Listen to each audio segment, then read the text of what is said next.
Bonjour à tous, j'espère que vous allez bien. Je suis ravi de vous retrouver pour une nouvelle interview dans le podcast Entre deux mondes. Et dans cette interview, on va parler d'expériences de mort imminente et de liens d'âme, entre autres. Alors la femme qui va nous parler de ces sujets, c'est Cécile Cloulas, qui, outre son métier de psychologue, d'hypnothérapeute, est également auteure de plusieurs livres, dont deux que j'ai eu la chance de lire et qui m'ont beaucoup intéressé: Comment leur mort a changé leur vie et Amour et rencontre d'âme.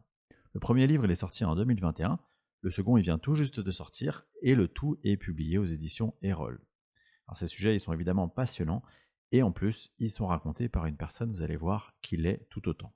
Je vous souhaite à tous une très belle écoute et je vous remercie pour votre fidélité.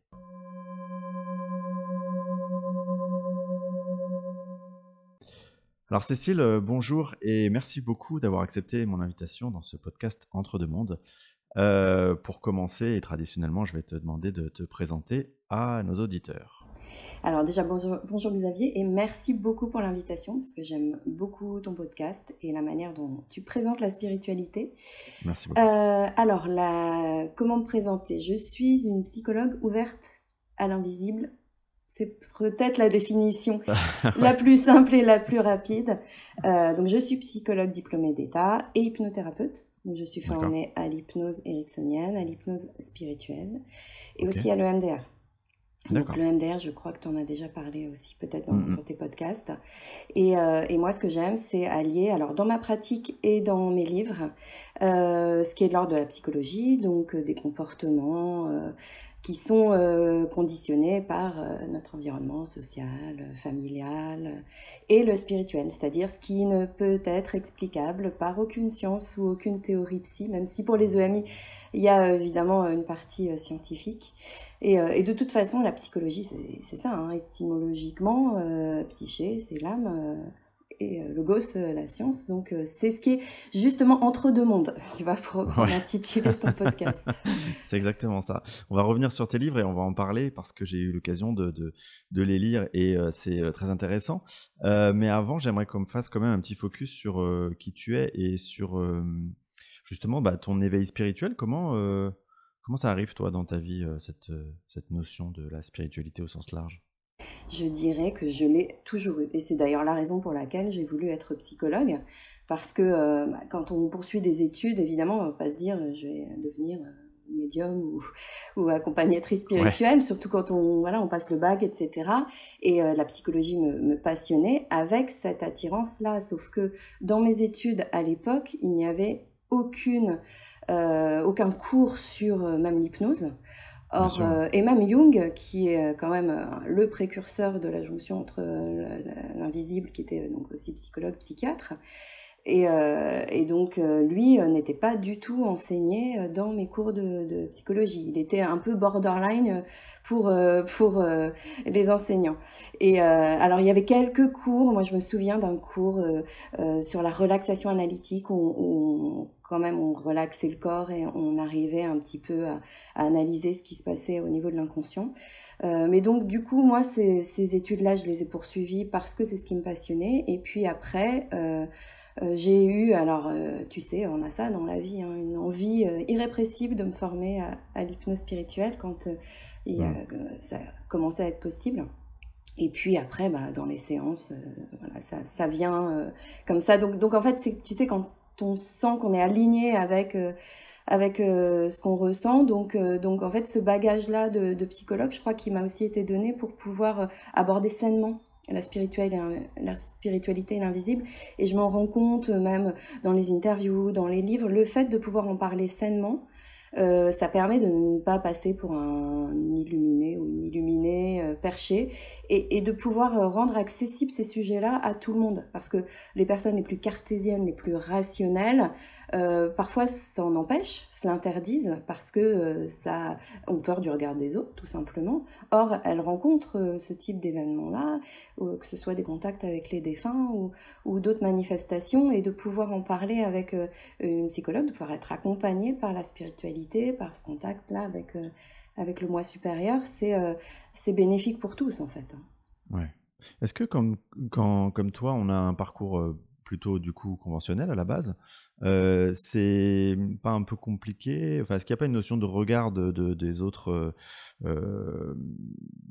psychologues ou en tout cas de tes pairs sur un peu ta dimension spirituelle?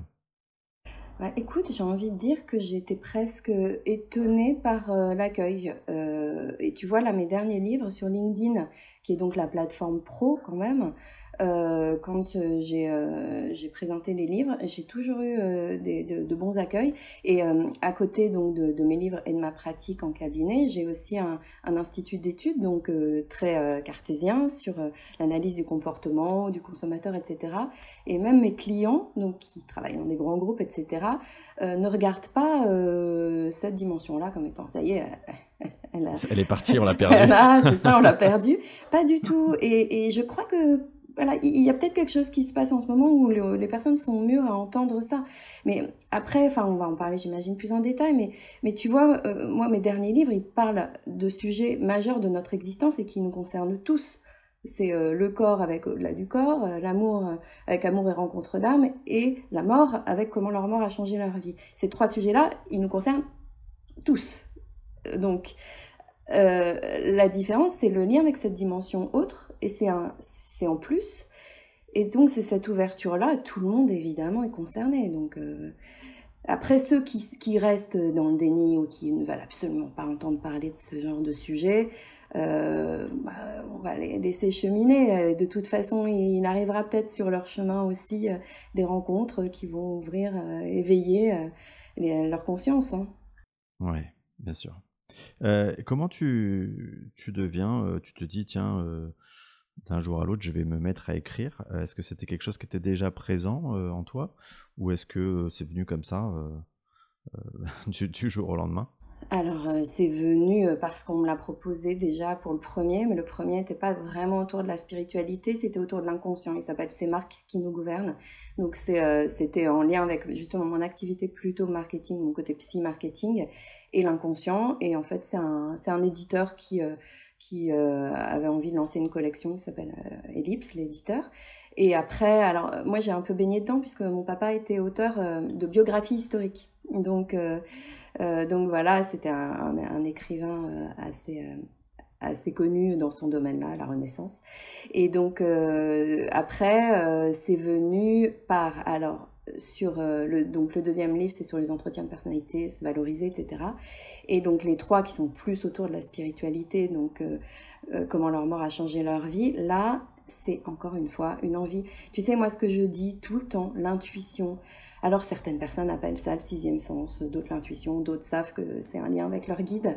Mais quand tu sens cette espèce d'envie qui monte à l'intérieur de toi pour quelque chose et que tu le suis, et en l'occurrence, c'était pendant le confinement de 2020, donc où tout est arrêté, où rien ne ressemblait à rien, C'est ça. où je me suis dit, mais alors, pourquoi je me suis dit ça? Je ne sais pas.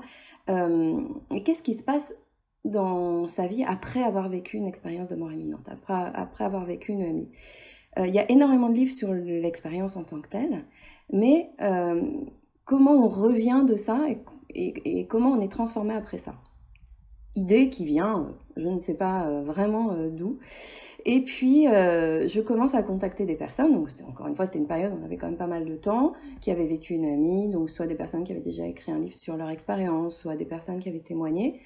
Et je tombe en premier sur Fabienne, qui était une ingénieure matériaux, alors elle est très cartésienne, qui a vécu son amie, et elle a écrit un livre dessus. Et je lui parle de mon projet. Et elle me dit, mais c'est une très bonne idée parce qu'il n'existe rien dessus. Donc je me dis, bah pourquoi pas. Alors après maintenant, il faut que je trouve des témoins. Et des témoins dont l'expérience soit validée, tu vois, pas juste des personnes qui disent j'ai vécu une amie, etc.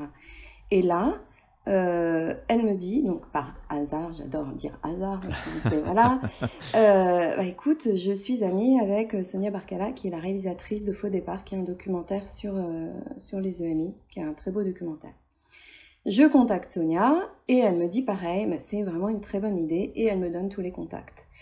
Je commence à interviewer les personnes qui ont vécu des EMI, et c'est ce que je sais faire, hein, ça vraiment de laisser parler les personnes en tant que psy, puis même dans mon métier avec mon institut.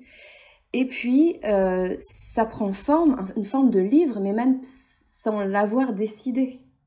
C'est ça qui est incroyable, c'est-à-dire qu'en fait, tout ce qu'il y a dans ce livre, qui est vraiment tous ces enseignements après EMI, parce que les personnes ont complètement changé de vie, quel que soit leur métier, quelles que soient leurs croyances préalables, leurs origines sociales, parce que donc j'ai interrogé 30 personnes, mais j'ai aussi utilisé 350 témoignages issus du monde entier sur les EMI. Et ça prend forme d'un livre. Et là, pour te dire encore, quand tu es aligné, c'est incroyable, je n'avais pas du tout prévu que ce soit publié et d'en faire un livre. Hein. Au départ, c'était presque une curiosité personnelle. Sachant que bon, les EMI, je pense que ça intéresse tout le monde, beaucoup, beaucoup de gens. Et d'ailleurs, pour la petite anecdote, j'ai retrouvé, pendant que j'écrivais le livre, un livre que j'avais acheté quand j'avais 15 ans sur les EMI. Donc comme quoi, c'était quand même présent Ouais, depuis pas mal de temps. c'était déjà là. Et là, pareil, par hasard, j'en parle à une amie qui me dit « Ah, mais je connais une éditrice, tu devrais lui envoyer le manuscrit. » Et j'ai envoyé le manuscrit. Et il se trouve que donc Larousse m'a contactée, mais après, parce que donc j'avais envoyé, du coup je me suis dit bah oui, je vais l'envoyer à d'autres. Et donc ce sont les éditeurs, les éditions Erol. Et elle m'a dit, mais j'ai envoyé, c'était même pas un manuscrit dans le sens où les personnes qui témoignent, tu as lu le livre, certaines témoignent avec leur nom et leur prénom, d'autres c'est plus anonyme. Donc elle m'a dit, mais nous on publie tout de suite. Donc j'ai contacté tous les témoins en leur disant, bah finalement ça va être un livre, donc est-ce que vous êtes d'accord? Et voilà. Donc tu vois, pour répondre à ta question, comment c'est venu d'écrire, c'était pas, ah bah tiens, j'aimerais beaucoup, je rêve d'être écrivain, c'était ça. Et après, bah, le suivant, au-delà du corps, c'était dans la lignée, qu'est-ce qui se passe quand on est privé d'une fonctionnalité corporelle après un accident ou après une maladie, et qu'on déploie, parce que donc l'angle, ce sont des personnes qui ont vraiment réussi à déployer des forces incroyables après. Donc certaines, il y a vraiment de la spiritualité derrière, puisque tu as certaines personnes qui, ce qui peut paraître incroyable, hein, après avoir même été amputées de leurs mains, de leurs jambes, ou se retrouver en fauteuil, vont dire c'est une chance qui m'est arrivée. Et il y a une phrase que j'adore qui est citée par un des témoins dans ce livre, c'est je ne suis pas ce qui m'arrive, je suis ce que je décide d'en faire. Et puis voilà, mon corps est un outil de développement spirituel sur mon chemin de vie. Et donc c'est vraiment ce qu'il y a dans ce livre. Alors ce qui est plus compliqué pour l'abord de ce livre, c'est qu'il parle du handicap, et je me suis rendu compte que le handicap était un sujet qui était assez qui faisait peur en fait. Mais ça parle du corps et de la manière dont on peut aller au-delà du corps par justement ce qui se déploie autour, donc l'énergie d'amour, etc. Et puis donc celui sur les liens d'âme, c'était pareil, c'était dans la lignée. En fait, si tu veux, c'est comme une trilogie entre guillemets, le corps, l'amour, la mort. Donc voilà, donc tu vois, le parcours d'écrivain entre guillemets, il m'a été donné presque. Ouais. J'aimerais bien revenir sur le sujet des EMI. Bon, c'est un sujet, moi, qui personnellement me fascine. Effectivement, dans ton livre, on se rend compte que l'expérience d'une EMI, c'est un événement évidemment majeur, ça c'est évident, mais que certaines personnes mettent beaucoup plus de temps que d'autres à le digérer, tu vois, à faire en sorte que ça ait un impact sur la modification à long terme de leur vie. Comment toi tu expliques ça, que ça soit, que tu vois, que c'est pas le même impact d'une personne à une autre? Bah, en fait, la durée de 10 ans, elle est quasi pour tous, plus ou moins 10 ans, entre le moment où tu vis le MI et le moment où tu arrives à l'intégrer, à comprendre ce qui t'est arrivé. Alors, sans doute aujourd'hui, on en parle un peu plus, donc tu arrives à mettre des mots dessus, mais c'est la durée de maturation, parce que, bon, déjà, évidemment, il y a les personnes les plus cartésiennes qui vont réfuter, mais en même temps, ça n'est pas un déni, parce que quand tu vis une expérience de mort imminente, tu sais que ce n'est pas un rêve, tu sais que ce n'est pas une hallucination. Par contre, il y a la crainte du regard des autres, de se dire je vais passer pour une folle, ce qui arrive, ou un fou, ce qui arrive très souvent d'ailleurs. Hein, les premières personnes auxquelles tu vas parler sont des personnes du corps médical, donc c'est une hallucination, c'est le cerveau qui a été privé d'oxygène, etc. Donc te dire je ne vais pas en parler parce que j'ai pas envie qu'on m'en fasse, parce qu'il y a quand même certaines personnes qui sont allées en psychiatrie parce qu'elles racontaient leur ami, donc ça c'est la première raison. Et puis la deuxième, c'est que c'est tellement immense ce que tu vis quand tu vis une amie que les mots sont complètement étriqués pour en parler. De poser des mots, ça semble réduire presque l'immensité de l'expérience et puis presque égoïstement d'avoir envie de le conserver. Et puis après, c'est tout un parcours d'intégration. Un peu comme l'intégration aussi d'un handicap ou l'intégration que tu vis un parcours de flamme jumelle quand tu vis un lien d'âme. C'est normal de mettre du temps parce que c'est une entrée presque par effraction dans l'invisible, une amie. Donc le temps, bon, après le temps n'existe pas forcément, on sait, mais en tout cas sur la manière de pouvoir aussi le partager autour de soi et en faire quelque chose dans ta vie, il faut ce temps-là. Ouais. Mais ce qui est fou, c'est de se dire que, tu vois, d'un point de vue extérieur, on pourrait se dire, c'est une expérience magnifique qui te reconnecte avec ce qu'il y a de plus beau, quelque chose que tu peux pas décrire. Et pour autant, on a la sensation que c'est presque parfois assez violent, parce que ça modifie ton rapport aux gens, ton rapport à tout ton monde d'avant. Et c'est extrêmement déséquilibrant, en fait. Bah oui, complètement. C'est déséquilibrant, surtout quand tu es dans une vie dans laquelle tes croyances et il n'existe rien de plus que la matière. Donc, arriver à accepter que il y a autre chose, ça n'est pas donné à tous. Et d'ailleurs, encore une fois, sont souvent des personnes qui ne croyaient en rien après. Donc là, tu passes quand même d'un zéro à 1000, 10 000. Donc évidemment, c'est une chance et un fardeau de vivre une expérience de mort imminente. C'est pas juste quelque chose où on se dit ah, c'est magnifique parce que tu sais qu'il y a un après qui est merveilleux. C'est aussi parfois lourd et certaines personnes peuvent même avoir des dépressions après avoir vécu une nuit. Mais oui. Et tu vois, quand je lisais ton livre, je m'interrogeais sur le fait que, tu sais, moi, je pars du principe, évidemment, ça va, je vais rien t'apprendre, que on planifie toutes ces expériences de vie, y compris, du coup, l'expérience de mort imminente. C'est comme, c'est une expérience pour quelque part revenir à qui on est vraiment. Et je me disais, est-ce que finalement c'est forcément planifié ou est-ce que c'est comme une sorte de dernier recours si tu n'as pas compris les autres messages avant qui te ramènent à qui tu es en disant bon là, il faut employer la méthode forte, on te fait vivre une expérience de mort imminente et après enfin tu vas pouvoir avancer. Tu vois, c'est quoi ta vision par rapport à ça? Bah écoute, ma vision, c'est que ce soit une amie ou que ce soit un accident qui te prive d'une fonctionnalité corporelle pour le handicap ou que ce soit une rencontre d'âme, Hmm. c'est sur ton chemin pour quelque chose. Est-ce que tu l'as planifié avant? Évidemment, alors là, ça dépend des croyances. Moi, je fais toujours attention à ne pas imposer mes croyances. Évidemment, moi, les miennes, c'est que souvent, je me dis, waouh, c'était très très bien prévu quand même tout ça. Ouais. Et c'est vrai que c'est bien prévu parce que le but c'est quand même qu'on progresse, que nos âmes progressent et que parfois ce coup de main-là, t'en as besoin dans ta vie pour faire ce pourquoi on est venu sur Terre dans cette petite durée-là, c'est-à-dire élever nos âmes, enrichir notre âme, progresser, expérimenter pour apprendre des leçons qu'on n'avait pas forcément réussi à intégrer dans des vies précédentes. Hein. Ouais. Et on voit souvent d'ailleurs que les personnes qui font des expériences de MI, elles reviennent avec des capacités ou en tout cas des perceptions extrasensorielles un peu développées. Comment tu te l'expliques ça? Oh, alors, les expliquer, moi vraiment, je me sens trop petite pour expliquer ça. Après, c'est pour moi comme si une porte s'était ouverte. Et d'ailleurs, c'est souvent ce qu'ils disent avec l'expérience de mort imminente.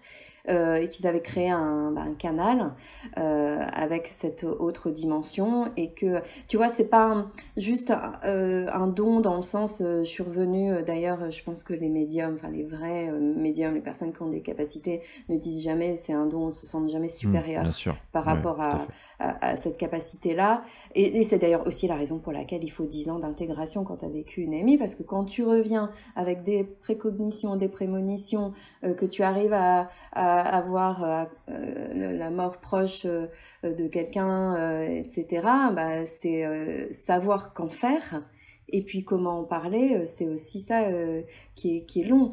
Mais oui, pour répondre à ta question, c'est une porte, enfin, tu as ouvert cette porte vers cette autre dimension, mais que tu peux ouvrir autrement que par une Ouais, amie, hein. c'est comme si c'était une sorte d'accélérateur Ouais. d'éveil et dans cet éveil, y a ça vient avec, en fait. Mais tu aurais pu le faire sur une durée plus longue et de manière plus «soft» entre guillemets, dans la durée, quoi. Mmh. Oui, après, tu vois, que ce soit toi comme moi, je pense que la porte, on l'a ouverte. Alors, peut-être que ça s'est pas entrouvert comme tout d'un coup, on a ouvert les deux battants et puis Ouais, on c'est est ça. rentré alors Par qu'on effraction, comme tu on disais. était, voilà, par effraction, mais elle s'est ouverte petit à petit. Ouais. Et puis, je pense qu'on est tous voués à ouvrir cette porte-là. Parce que, justement, ce que disent les témoins et moi, ce que je ressens vraiment dans ma pratique et d'ailleurs, dans les 3 livres, c'est cette énergie d'amour-là et qu'on aller vers l'énergie d'amour et pas vers l'énergie de peur. Et quand tu fermes la porte, c'est ça, c'est l'énergie de peur. Et si tu vas vers l'énergie d'amour, les portes s'ouvrent. Et oui. En parlant d'amour justement, souvent les expérienceurs, de MI, ils se confrontent à cet amour inconditionnel. C'est quelque chose qu'ils ne savent pas forcément décrire d'ailleurs, il n'y a pas forcément de mots pour l'exprimer quand on revient sur terre. Hem, Est-ce que ça crée pas une sorte de nostalgie quelque part de cette expérience? Parce que forcément se confronter à ça, c'est tellement beau, tellement et puis parfois tellement éloigné aussi de ce qu'on peut vivre sur cette terre. Comment, comment est-ce qu'on arrive à vivre avec ça, en fait? Bah, oui, c'est ce que je te disais tout à l'heure. C'est pour ça que certaines personnes reviennent alors avec de la nostalgie, voire plus, voire, voire une tristesse. En même temps, elles n'ont pas enfin, elles ne disent pas qu'elles veulent y revenir, qu'elles veulent se suicider pour revenir et mourir. Mais l'amour inconditionnel, c'est un sujet vaste pour les personnes qui ont vécu une amie. Et en fait, ce dont je me suis rendu compte, et j'étais étonnée, en même temps je le pressentais, avec les liens d'âme et les amours d'âme, et notamment le parcours de flammes jumelles dont on parlera peut-être tout à l'heure, c'est que il y a un lien entre vivre une expérience de mort imminente et vivre un parcours de flammes jumelles, qui est en fait un parcours dans lequel tu vis l'amour inconditionnel. L'amour inconditionnel, alors souvent des personnes disent oui, c'est l'amour aussi qu'on ressent pour ses enfants. Mais non, parce que c'est un amour immense qu'on ressent pour ses enfants, mais il est conditionnel. Il est conditionné au fait qu'on soit parent. Et l'amour inconditionnel, c'est l'amour qu'on porte à l'autre, quelle que soit son apparence, quels que soient ses actes. C'est ce lien, le fait qu'on soit tous un. Ce qu'ils disent quand ils reviennent d'une expérience de mort imminente, c'est qu'en fait, on est tous unis dans cette énergie d'amour-là, dans la source. Et donc évidemment, si tu reviens après une amie et que tu reviens dans une vie couple un peu classique, etc. Moi, j'ai pas mal de témoins qui disent qu'ils ont divorcé ou qu'ils ont failli divorcer parce que l'autre ne comprenait pas. Et après le livre, hein, j'ai des personnes, j'ai des lecteurs qui me contactent et notamment des personnes qui ont vécu des EMI sur voilà, mon conjoint ou ma femme ne me comprend plus. Et ce dont je parle, ça n'est plus ce dont on parlait avant. Mais tu peux reconstruire. Alors, ça ne sera pas cette espèce de bouffée d'amour qu'ils décrivent. Mais, et donc, pour revenir sur ce lien entre le parcours de flamme jumelle et le MI, là, j'ai eu aussi une lectrice qui m'a contactée récemment qui a vécu les deux. Une expérience de mort imminente. Alors, ce que je lui dis, oui, vous êtes bien chargé en arrivant sur Terre. Hein. C'est ça. Là, c'est à fou. Euh, et elle est dans un parcours de flammes jumelles. Et en fait, je me suis rendu compte, c'est ça que je présentais, mais sans l'avoir prévu, parce que c'est vrai que là, le livre sur les EMI, il est paru en 2021, sur Au-delà du corps en 2022, et là, Amour et rencontre d'âme en 2023, mais je me suis pas dit, c'est la même chose. Et en fait, si, c'est la même chose. Donc, on peut vivre cet amour inconditionnel sur Terre, en fait. C'est ça il est important de se dire. Il n'est pas à vivre uniquement quand on meurt ou quand on a vécu une EMI. C'est justement ça allait être ma question donc j'aimerais bien que tu m'expliques parce que, je t'avoue que j'avais pas forcément fait le lien moi non plus, entre cet amour, enfin cette situation de flamme jumelle, ce qu'on peut vivre quand on est dans une relation de flamme jumelle et l'amour, inconditionnel qu'on peut expérimenter lors d'une EMI. Comment tu vois les choses toi? Alors, alors dans les amours et rencontres d'âmes, il y a les âmes sœurs, pour lesquelles il y a un amour qui est un amour qui peut être, ça peut être une rencontre très très rapide, quelqu'un qui vient t'aider à un moment où tu en as besoin. Ça peut être aussi le compagnon de vie, hein, ou des enfants, donc le lien d'âme-sœur. Il y a cet amour inconditionnel qui peut passer un petit peu rapidement et il peut être aussi conditionnel parce que ça peut être un lien vraiment dans la matière, mais qui va venir être pour moi un peu, tu vois, la jonction entre justement la source et notre vie et notre mission de vie. Donc ce sont des rencontres douces ou rapides, encore une fois, ou sur toute une durée de vie. Et sur le parcours de Flamme Jumelle, qui est un parcours douloureux, qui est un parcours complexe, dont on parlera peut-être un peu plus en détail, parce que si tu veux, moi le livre, il se destine aussi à des personnes qui savent qu'elles sont dans un parcours de flamme jumelle, parce que le but c'est de s'apaiser, parce que encore une fois c'est un parcours très souffrant, dans lequel il y a beaucoup d'étapes, et la finalité c'est quand même d'arriver à cette fusion et donc à cette unité d'âme. Mais c'est aussi donc des personnes, et encore une fois là je suis contente parce qu'il n'est sorti qu'il y a qu'un mois, mais j'ai eu pas mal de retours de lecteurs qui ont découvert que ce qu'ils vivaient portait un nom, qui n'était pas dans une relation dysfonctionnelle, mais que c'était un lien d'âme. Et une fois que tu comprends que c'est un lien d'âme, là, tu peux avancer vers cet amour-là. Et donc, en fait, pourquoi c'est un amour inconditionnel, un parcours de flamme jumelle? Parce que le propre d'une relation de flamme jumelle, c'est la différence. En fait, c'est comme si c'était un vase brisé en deux et que l'autre était une partie de toi, mais qui, dans ce cas, est donc pas forcément l'inverse de toi en termes de croyances, etc. Mais en tout cas, il y a énormément de différences qui peuvent être des différences sociales, des différences même géographiques, des différences d'âge, très souvent d'ailleurs aussi, qui font que... et souvent des personnes qui ont un physique qui n'est pas forcément le physique qui t'attire habituellement, ou la personnalité qui t'attire habituellement. Et donc cette complexité-là de ressentir cet amour, parce que donc l'origine c'est justement une espèce de vague d'amour que tu ressens envers cette personne-là sans la comprendre, parce qu'il n'y a aucune logique au fait qu'il y ait cet amour-là. C'est pas une attirance, il n'y a pas une relation de séduction, c'est juste une vague d'amour qui remplit ton plexus solaire, hein, le chakra du cœur, sans comprendre ce qui la génère. Et donc c'est ça l'amour inconditionnel, parce qu'il n'est pas conditionné justement par un physique, par une raison en fait matérielle. Ouais, j'allais dire que c'est ça en fait. C'est pas. C'est quelque chose que presque tu subis, même pas dans le sens péjoratif du mot subir. C'est-à-dire que ça s'impose à toi, c'est ça? Mais totalement, c'est ça. En fait, mais pourquoi je ressens un tel amour pour cette personne qui, a priori, n'a rien des qualités ou de l'apparence qui devrait, a priori, m'attirer, en tout cas, qui peut-être précédemment ont pu m'attirer chez d'autres personnes. Mmh. Et qu'est-ce qui fait que selon toi, je reviens à, tu sais, à cette session de préincarnation que moi j'aime bien visiter quand on fait des séances d'hypnose, où bah, l'âme elle se dit tiens allez dans cette vie je vais me mettre telle expérience et puis je vais essayer de bosser sur tel ou tel sujet. Qu'est-ce qui fait qu'elle se dit tiens allez je vais me mettre une relation de flamme jumelle, tu vois, il y a quoi derrière? C'est quoi l'ambition? L'ambition, c'est la même que pour les EMI, c'est la même que pour celles qui ont vécu un accident qui les prive d'une fonctionnalité, c'est élever ton âme. En fait, elle est simple, la finalité.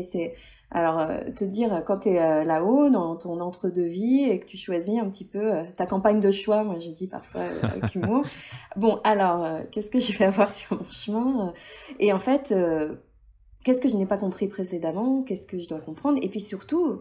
euh, qu'est-ce que je mets sur mon chemin pour qu'à la fin de cette vie-là, mon âme se soit élevée, peut-être pour que ce soit la dernière incarnation, parce que un parcours de flamme jumelle abouti arrive quand même à une élévation spirituelle telle que là, pour le coup, ton âme, elle est purifiée, tu vois. Ouais, j'ai souvent l'impression que bah, justement c'est un peu c'est le côté presque accéléré, l'expérience en accéléré quoi. La flamme jumelle c'est ok, on y va, ça va être un truc sport, mais après, si ça se passe bien, entre guillemets, on va avoir une belle élévation spirituelle comme tu disais, Alors que ces expériences, on pourrait peut-être les vivre autrement, mais peut-être plus étalées dans le temps ou sur plusieurs vies, j'imagine.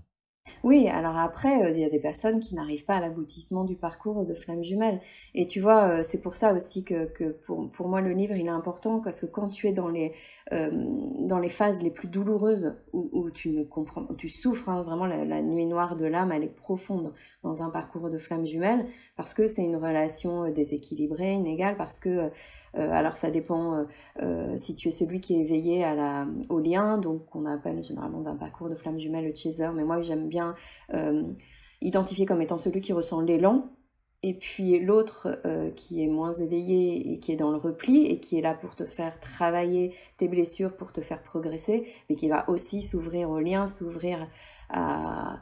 Alors, idéalement, ouvrir sa conscience et sa perception, mais parfois, ta vie se termine, ce que je souhaite à personne, mais sans que le parcours de flamme jumelle soit abouti. Donc là, il y aura encore beaucoup de choses à travailler dans d'autres vies, hein. Mais oui, parce que ce que tu dis, c'est que finalement, ce parcours de flamme jumelle, il y a une partie qui dépend de toi, mais il y a une partie qui dépend de l'autre. Donc, tu peux avoir à faire tous les efforts possibles. Peut-être que finalement, tu vas pas aboutir au résultat escompté, parce que l'autre, il sera en mode repli, quoi, comme tu dis. Bah, c'est ça. Alors après, l'autre, s'il reste dans le mental, dans l'ego, et que il ne revient pas, il ne s'ouvre pas, c'est aussi peut-être parce que dans cette vie-là, c'était ce qui devait arriver. Mais de toute manière, si c'est toi qui ressens l'élan, si c'est toi qui es éveillé au lien, rien ne t'empêche de progresser. C'est aussi, pour moi, la finalité de ce que j'explique dans le livre, c'est que ça ne dépend pas de l'autre. Toi, c'est en fait une relation de flamme jumelle, c'est ce que tu peux vivre par l'autre et pas pour l'autre. En fait, ce n'est pas une relation à deux, c'est une relation qui s'ouvre au monde. Donc, si l'autre reste dans le repli, si l'autre a les barrières de l'ego, du mental, et dans l'énergie de peur, parce que c'est souvent quand même ça, hein, le runner, donc celui qui est dans le repli et dans l'énergie de peur, toi, tu peux toujours déployer ton énergie d'amour et diffuser cet amour-là immense autour de toi, un peu comme quand tu as vécu une expérience de mort imminente, tu vas diffuser autour de toi cet amour-là. Donc, le parcours, il sera peut-être pas abouti dans le sens les deux vont se retrouver, mais de toute façon, la finalité d'un parcours de flamme jumelle n'est pas de forcément, ça peut être le cas, mais pas forcément de vivre un couple dans la matière et encore moins d'avoir voilà, un quotidien très normé. Après, si l'autre s'ouvre, et de toute façon, dans le parcours de flamme jumelle, c'est pas juste linéaire, on monte, on monte, on monte, c'est un peu comme un labyrinthe, tu vas dans un sens, hop, ah bah non, là, c'est pas là, tu repars en arrière, t'avances, etc. Et là, il y aura des moments forcément où la personne qui est dans le repli va, par peut-être un message ou une phrase, signifier qu'il a compris, qu'il a ressenti qu'il s'agissait d'un lien d'âme. De toute façon, il le sait intimement aussi. Et juste ce signe-là, toi, tu sais que tu peux avancer si tu es celui qui ressent l'élan. Donc, pas juste dire, le but, c'est qu'il soit évidemment conscient qu'il s'agit d'un lien d'âme, parce qu'à partir du moment où les deux le verbalisent ensemble, la progression spirituelle, elle va être immense pour les deux, mais aussi autour de soi, parce que c'est ce qui va permettre aussi de donner preuve presque que on est âme, que nous sommes des êtres spirituels, tu vois, qui vivons une expérience humaine, là, Ouais, pour reprendre l'extrait qui est à la fin du livre là, de Teilhard de Chardin, la citation. ouais, d'accord. Hem, Quand tu as écrit ce livre, est-ce que toi-même, ça y est, je me posais la question en le lisant, est-ce qu'il y a une part, un peu autobiographique? Dans le sens, est-ce qu'il y a, une part de ton expérience qui est à travers ce livre-là? Ou est-ce que c'est un peu comme pour les EMI, c'est-à-dire que c'est des témoignages que tu as récupérés, et qui t'ont permis de construire un peu, de comprendre et d'expliquer cette relation? Les deux, évidemment, je crois que tu ne peux pas écrire un livre comme ça si tu n'as pas toi-même ressenti intimement, profondément cet amour inconditionnel et des liens d'âme. Mais après, tu vois, tous, et heureusement, enfin, c'est d'ailleurs la raison pour laquelle on a incarné, on vit des rencontres d'âme. On a des liens d'âme. Même nos parents, nos enfants, il y a un lien d'âme. La raison pour laquelle on a ces enfants, on a cet environnement familial, c'est pour nous faire progresser. Donc oui, moi j'ai vécu évidemment aussi des liens d'âme. Et puis aussi par mes patients. Alors les témoignages sont souvent effectivement des patients qui viennent et qui vivent. Alors même depuis le livre aussi, hein, j'ai des personnes qui sont dans le parcours et qui ont besoin de le comprendre et puis surtout de progresser. Donc oui, c'est évidemment qu'il y a une part de moi dans le livre, hein, bien sûr. Est-ce que selon toi, il y a tu vois, cette relation de flamme jumelle, est-ce que ça concerne une partie importante des âmes qui sont incarnées sur Terre? Ou est-ce que finalement c'est une minorité quand même de... Parce que tu as une idée là-dessus. Ah, après, alors là, j'ai pas de statistiques. Ce que je crois, c'est que ce qui est sûr, c'est qu'on ne va pas tous vivre un parcours de flamme jumelle, ça c'est évident, que c'est un parcours rare. Après, il y a une partie dans le livre sur faire la différence entre une relation toxique et un parcours de flamme jumelle, parce que aujourd'hui, il y a quand même beaucoup de chaînes YouTube, il y a beaucoup de contenu autour des flammes jumelles, et tu te rends compte que certaines personnes vivent un lien dysfonctionnel, donc c'est important, et surtout en plus en tant que psy, de bien dissocier ce qui est de l'ordre de la manipulation, des pervers narcissiques, parce que évidemment une relation toxique est aussi souffrante, sauf que dans une relation toxique, celui qui manipule a alors consciemment ou inconsciemment une volonté de faire souffrir, ou va être dans, tu sais, le triangle dramatique persécuteur, victime et sauveur, dans lequel il est possible aussi de s'installer quand on vit une relation de flamme jumelle. Donc je pense que certaines personnes peuvent peut-être penser qu'elles vivent une relation de flamme jumelle alors qu'elles sont dans une relation toxique. Une vraie, entre guillemets, relation de flamme jumelle. C'est pour ça que dans le livre, j'ai détaillé les 11 signes qui sont... qui valident, entre guillemets, déjà que ce que tu vis est d'ordre spirituel, parce que les 11 signes sont pour le parcours de flamme jumelle, mais il y a les signes aussi d'un amour d'âme ou d'un lien karmique. Et après, le nombre de personnes qui vivent une relation de flamme jumelle, je serais incapable de te En dire fait, si c'est une minorité ou ouais, pas. derrière cette question, tu vois, moi je remarque, mais tu en as un peu parlé dans tous ces contenus qui sortent sur YouTube et autres, que faut faire attention aussi à ne pas être toujours dans l'étiquette et du coup à voir sa vie à travers uniquement ce prisme-là. Tu vois, c'est un peu la, le bémol aussi de ces étiquettes, de ces parcours et de tout le bruit qu'on peut faire autour de ces liens d'âme, quoi. Ah mais je suis complètement d'accord avec toi. Après, t'enfermer dans une étiquette en te disant bah, c'est une relation de flamme jumelle, donc déjà bah, ça veut dire que tu vas être passif. Or, euh, le but de toute relation d'âme, c'est de progresser, donc de travailler sur soi, soit avec un thérapeute psy, soit idéalement quand même avec quelqu'un qui a une ouverture spirituelle. Ouais. Donc par des séances d'hypnose spirituelle, tu vas aussi te connecter à ton âme, connecter à tes guides. Euh, Tu vas aussi travailler bah, sur tes blessures, sur aussi tous ces conditionnements qui sont liés à tes environnements sociaux, familiaux, etc. Et c'est vrai que se dire je suis flamme jumelle, point, ça ne peut que freiner ta progression. Exactement. Il y a un autre lien qui est souvent, tu en as un peu parlé tout à l'heure, qui est souvent incompris, ou en tout cas mal compris, c'est le lien d'âme-sœur. Moi, tu vois, typiquement, avant mon éveil spirituel, pour moi, une âme sœur, c'était bah, la rencontre de la femme ou de l'homme de ta vie. Et en fait, j'ai acquis la conviction avec le temps, et surtout grâce à ma pratique aussi, que bah, qu'en fait, c'est simplement des âmes avec lesquels tu as t'as une affinité particulière parce que tu as aimé expérimenter dans pas mal de vies et que tu t'es venu en groupe, en une sorte ouais, de groupes d'incarnation. Tu vas les retrouver à un moment donné de ta vie. Tu vas peut-être ça va être juste pour une période ou quelque chose de beaucoup plus long. Mais finalement, c'est derrière le terme âme sœur, c'est une âme avec laquelle on a une affinité, quoi. Enfin, du plaisir à expérimenter, entre guillemets. Bah oui, enfin pour moi, la terminologie, pour le coup, elle est claire parce que sœur, c'est une famille d'âmes. Et donc, des âmes sœurs, tu peux en avoir énormément, comme tu peux avoir beaucoup de sœurs. Mais ça peut effectivement être une rencontre soit très rapide, soit un ami ou une amie. En fait, la relation d'âme-sœur, elle n'est pas unique, alors que la relation de flamme jumelle, tu n'en as qu'une. Et tu ne peux pas te tromper, c'est une relation flamme jumelle. Alors la terminologie flamme jumelle, elle est moins claire dans la mesure où oui, ça brûle comme une flamme, c'est incandescent, c'est une puissance de ressenti qui est vraiment voilà incandescente.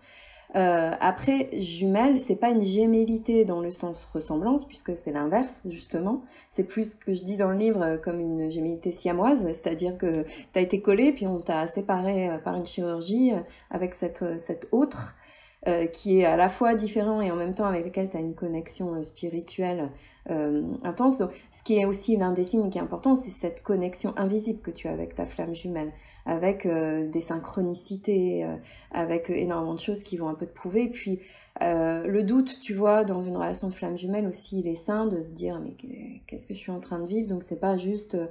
ah bah, alors, et surtout, on ne cherche pas sa flamme jumelle. C'est quelque chose qui te tombe dessus comme une météorite du jour au lendemain. Et ce qui va t'arriver dans une relation de flamme jumelle, déjà, tu ne la cherches pas si tu sais ce que c'est, parce que c'est quand même sacrément compliqué. Et puis, c'est pas quelque chose que tu portes en étendard en disant je suis une flamme jumelle. Hein. Oui, oui, oui, ce qui est effectivement le risque dont je parlais tout à l'heure. Et effectivement, tu as raison. En fait, le parcours de flamme jumelle, quand il y a parcours de flamme jumelle, il est tellement important dans une incarnation que de toute façon, ça va tomber dessus, ça va nous tomber dessus à un moment donné, quoi. C'est pas le choix, quoi, pas le choix, quoi. Oui, On doit y oui, passer. voilà, oui, c'est ça. C'est-à-dire que si dans ton incarnation, dans ta campagne de choix, dans ton plan de vie, tu as un parcours de flamme jumelle, quoi qu'il arrive, il y aura ce parcours et il est devant toi. Et même si tu veux l'éviter, si je m'adresse au runner, si tu te dis oh là là, mais c'est trop immense, et puis je ne comprends pas, et puis de toute façon ça va servir à rien, c'est trop compliqué, etc., ça va revenir. Hein. Tu ne peux pas l'éviter simplement en tant qu'incarné en te disant je coupe, je bloque tout, je ne réponds pas parce que ça va se J'éteins le passer devant toi. téléphone. Je suis en Voilà, mode j'éteins avion. mon téléphone, je bloque tout, je bloque sur les réseaux. Non. Ouais. Ouais, tu peux pas l'éviter, effectivement. C'est trop bien fait, c'est trop parfait. Tu puisses C'est l'éviter. très très bien fait. Hein. Moi souvent je dis quand même là-haut. Bravo. Bravo, hein, bravo. Hein. Merci et bravo. Hein. Est-ce que l'écriture de ces livres, je pense aux trois qui sont un peu plus spirituels pour le coup, ça t'a fait évoluer toi-même dans ta compréhension du rapport au monde invisible? Ah oui, mais après moi le bon spirituel là, il est immense sur les 3 livres. Hein. En fait, tu vois, au-delà du corps qui est sur le handicap, il m'a énormément émue parce que encore une fois, tu vois, le handicap, et donc j'ai interrogé des personnes qui étaient donc soit des personnes qui étaient paraplégiques, ou des personnes qui avaient été amputées dans plusieurs membres, ou des personnes non-voyantes, ou des personnes sourdes. Et là, en fait, d'emblée, tu te dis, bah, c'est compliqué, c'est quelque chose que j'aimerais pas vivre, évidemment. Moi, je suis contente d'avoir toutes mes facultés. Et qui te disent donc, c'est une chance immense parce que je comprends le sens de la vie humaine grâce à ce qui m'est arrivé. Là, moi, ça m'a fait progresser.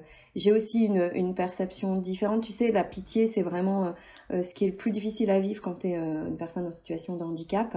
Et moi, là, maintenant, tu vois, j'accueille ces, ces épreuves-là de la vie en me disant c'est aussi merveilleux. Et notre corps, bah, on a tous, de toute façon, à un moment ou à un autre, notre corps qui souffre, hein, on se fait mal, mais te dire que c'est une chance d'être incarné parce qu'on peut vivre des choses que quand on sera revenu là-haut, quand on sera cellule, etc., on ne pourra pas vivre, tu vois. Donc la progression spirituelle sur ce livre-là, Au-delà du corps, elle a été importante. Et sur Amour et rencontre d'âme, c'est aussi tout ce que ça génère de ce qu'on vit, de ce qu'on est. Et alors le premier, les EMI, oui bien sûr, là, les EMI, tu sais, le rôle des liens hiérarchiques, du pouvoir, de l'argent, etc., qui était déjà pas très important pour moi, là pareil, là, maintenant, je regarde ça de haut. Ok, je mettrai évidemment les liens de tes livres, vers tes livres, dans le descriptif de l'épisode, que ce soit sur toutes les plateformes de podcast ou sur ma chaîne YouTube, et puis aussi le lien vers ton site internet. Est-ce que dans ton activité d'hypnose spirituelle, du coup on partage ça en commun, tu as pu, et je reviens sur la notion de EMI, comprendre, tu vois, expérimenter exactement ce qui se passe dans une EMI? Est-ce que tu l'as pu le revivre en hypnose spirituelle?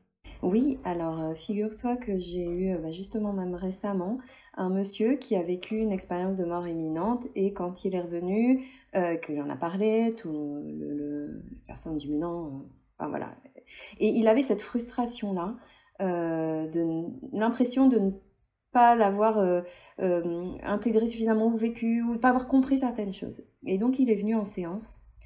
Et on a fait une séance d'hypnose spirituelle. Et là, il a revécu son EMI. Et c'était incroyable. Donc moi, dans ce genre de cas, je guide. Et évidemment, avec ces guides qui étaient très présents, il a revécu donc cet état-là. Il était complètement parti. Et en fait, tu vois, l'enseignement, moi, j'ai essayé de demander donc à ce que ses guides lui disent ce qu'il pouvait en faire. Et ce monsieur, il peint et il n'a jamais osé montrer, exposer ses peintures, etc. Et là, tu vois, il s'est ouvert à ça. Donc il y a en fait ce lien entre le fait qu'il ait vécu une EMI et ce qu'il allait pouvoir communiquer dans la matière à travers l'EMI. Waouh, évidemment. Est-ce que selon toi, ce qu'on peut vivre dans une expérience de mort imminente, c'est exactement la même chose qu'on va vivre quand on va quitter notre corps physique? Ah, vaste question là. C'est ça. Ouais. Alors, tu sais, les scientifiques te disent que c'est pas vraiment mort puisqu'en fait ils sont venus. Donc voilà. Après, dans les témoins, certaines personnes ont été déclarées cliniquement mortes. Donc tu peux te dire que dans ce cas-là, elles ont été cliniquement mortes. Donc c'est vraiment la mort. Hein. Mais tu sais, moi je pense que de toute façon, on n'est pas sur Terre pour comprendre ça. Hein. Donc, on n'est pas outillé pour, tu vois. Après, ça dépend des croyances. Oui, moi, je crois pertinemment à cet après merveilleux dont il parle. Et puis souvent, ce qu'ils disent et ce que je trouve facile à imaginer, très imagé, c'est que notre vie sur Terre, donc c'est comme un voyage. Et ton voyage, il peut être très simple. Tu peux choisir d'être sur un transat. De rien faire, tu peux partir en trek avec un sac à dos, tu peux avoir des galères, tu peux avoir ton avion qui est retardé, tu peux avoir voilà, comme un vrai voyage, et après c'est le retour chez soi, et ce chez soi il est éminemment accueillant, et si tu acceptes de te dire que ce chez soi il est éminemment accueillant, et si tu acceptes de lire les témoignages d'expériences de mort imminente comme étant ce que tu vas toi vivre quand tu vas partir dans là, donc de chercher la lumière, parce que ce qu'on a, je pense que tu as aussi parfois ça dans tes séances d'hypnose spirituelle, des âmes un peu errantes qui n'ont pas vu la lumière, qui ne sont pas parties et qui n'ont pas compris en fait simplement qu'elles étaient mortes et qui voulaient rester rattachées à cette terre. Peut-être que tu ne vivras pas ce que tu as la chance de vivre quand tu vis une amie. Donc rien. En fait, t'as aucun risque de te dire oui, ce qu'il y a après, c'est ça, c'est ce tunnel lumineux, c'est d'être ni homme ni femme, d'être une cellule, d'être unie avec la source, avec l'amour inconditionnel. Donc, moi, tout ce que je peux dire, c'est que on ne risque rien à se dire que c'est ça. Mais après, te dire: «Oui, alors moi aujourd'hui je te dis sûr c'est ça». Après, je suis rien, personne pour pouvoir l'assurer, tu vois? Évidemment, évidemment. Cécile, merci beaucoup, pour, ce moment de partage ensemble, c'était vraiment passionnant. J'ai 2 questions que je souhaiterais te poser avant de terminer.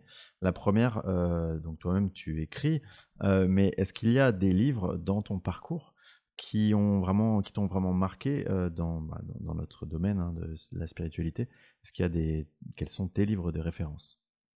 Alors moi, je conseillerais La Source de Patrice Van Hersel, qui est un très beau livre sur le parcours de Elisabeth Kubler-Ross. Je sais pas si tu l'as lu, qui était une psychiatre et qui accompagnait les mourants. Et puis, bon, bah, Raymond Moody, quand même, sur les EMI, qui est le premier à avoir ouvert, en tout cas, en tant que psychiatre, à s'être rendu compte que c'était une expérience qui était vécue par des millions de personnes à travers le monde. Donc sur les EMI, ça me semble euh, la base en fait. Après, d'autres livres qui parlent de liens d'âme, là tout de suite, j'en aurais pas en Non, mais de tête. manière générale, de spiritualité de manière générale, des choses qui t'ont accompagné, Oui, ces deux-là, oui. ces 2 là. OK, et le dernier conseil, le dernier la dernière question, c'est le conseil, pour les gens justement qui s'éveillent, qui s'ouvrent à ce monde invisible, qui s'éveillent à cette, spiritualité. Voilà, toi, avec ton recul, qu'est-ce que tu leur, conseillerais? Comment tu leur conseillerais d'aborder ce cheminement? Moi, ce que je conseille, c'est de s'ouvrir à ses ressentis et le corps qui est un merveilleux véhicule et qui nous guide et de t'aligner à ce qui te fait du bien, à quand tu sens que tu as justement cette vague d'amour, que tu as envie de quelque chose, quand tu as envie de quelque chose ou quand tu es attiré par quelque chose, c'est de faire confiance à ces ressentis-là et donc d'aller vers cette énergie d'amour et pas l'énergie de peur parce que de toute façon la crainte, le doute, le peur ça va te freiner. Donc c'est cette ouverture-là, quand on commence à l'avoir, c'est d'avoir confiance dans le fait qu'elle soit là pour quelque chose de bon en fait. Très bien. Eh bien, merci encore à toi, Cécile, et merci à tous les auditeurs du podcast Entre 2 mondes. Un grand merci à toi Xavier, hein. C'était vraiment un plaisir. Merci.